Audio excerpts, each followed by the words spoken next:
Bueno, creo que sí fue innovador y sí fue importante para el movimiento de mujeres y la comunidad LGTBI,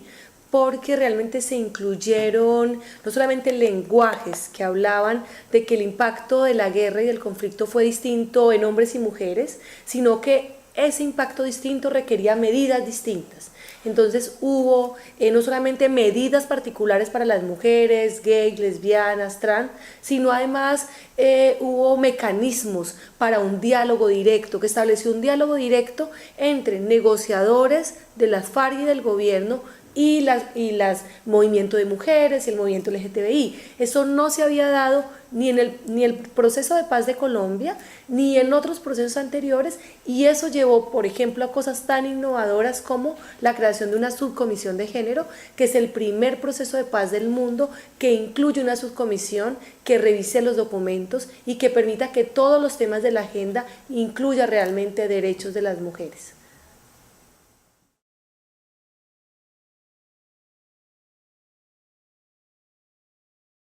Bueno, realmente no es posible decir que la violencia sexual se haya transformado. O sea, las mujeres y las niñas en Colombia son víctimas de violencia sexual antes del conflicto, durante el conflicto y después del conflicto. Lo que hace un proceso de paz, y en este caso un modelo de justicia transicional, es reconocer que en la guerra a los hombres se les asesina y a las mujeres se les viola. Es como el patrón de actuación. No quiere decir que a los hombres no los violen o que a las mujeres no las asesinen, pero en últimas la guerra es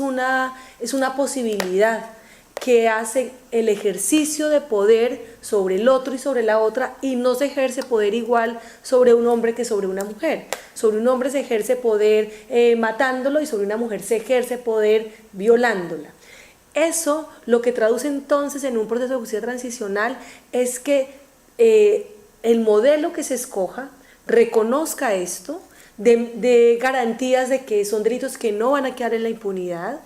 y garantice también a las víctimas de violencia sexual poder acudir a la justicia, poder escucharlas y poder dar respuestas a eso. Y lo que logró realmente un sector del movimiento de mujeres en Colombia es que la violencia sexual se considerara dentro de los delitos que no podían ser objeto de amnistías ni de indulto. Es la primera vez que en un acuerdo de paz se habla de justicia en violencia sexual antes de la firma del acuerdo, y eso es producto de la lucha de organizaciones de mujeres, no de todas como decía antes, sino de algunas que dijimos: no se puede pactar la paz sobre nuestros cuerpos, o sea, sobre la guerra que hubo en el cuerpo de las mujeres y las niñas, no se va a pactar una paz en Colombia. El país no nos lo perdonaría, pero la humanidad misma no la perdonaría. Entonces creo que más que una transformación es un mensaje muy importante para todos los procesos de paz del mundo, y es que